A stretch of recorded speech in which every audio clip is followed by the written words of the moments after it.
12 people were killed, 10 of them were journalists, 2 were police officers. François Hollande basically said the country stands behind the victims and their families. He condemned the horror of today's actions.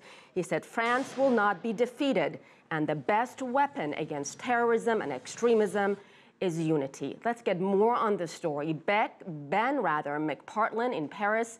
He's a fellow journalist and the editor of The Local. It's an English language digital news resource. So Ben, what did you think of what President Hollande had to say?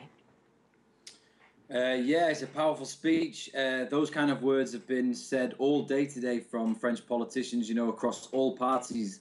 There's a real feeling here that the country has to unite, no matter, you know, across the political spectrum, left and right.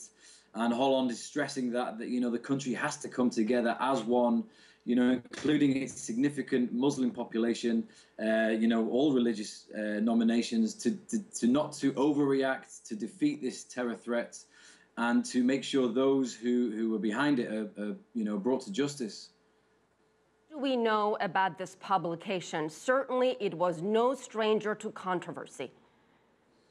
Yeah, it's no stranger to controversy. It published cartoons, provocative cartoons of the Prophet Muhammad, following their publication in a Danish newspaper.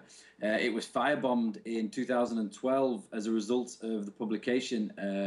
Its editor, Stéphane Charbonnier, always insisted that it was their right for freedom of speech. He actually said he'd rather die on his feet than live on his knees. He said, you know, I don't feel as though I'm killing anyone with my pen. You know, they really stood up for freedom of speech. They took risks. You know, and, you know, they've paid the highest price, which is how the editor of the Danish magazine summed up what happened today. So Ben, what about these 3 killers on the loose? What can you tell us about the status of the manhunt, the investigation? And François Hollande said they are stepping up security. What does that entail exactly? First of all, in terms of the manhunt, the police are giving very little away. All we know is that they fled from the scene in one car. They crashed just around the corner from where I'm speaking to you now.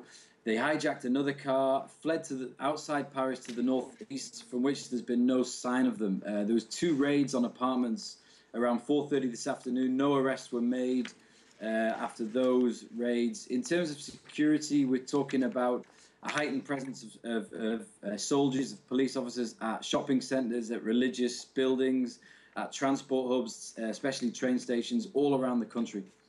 Ben McPartland, thank you so much.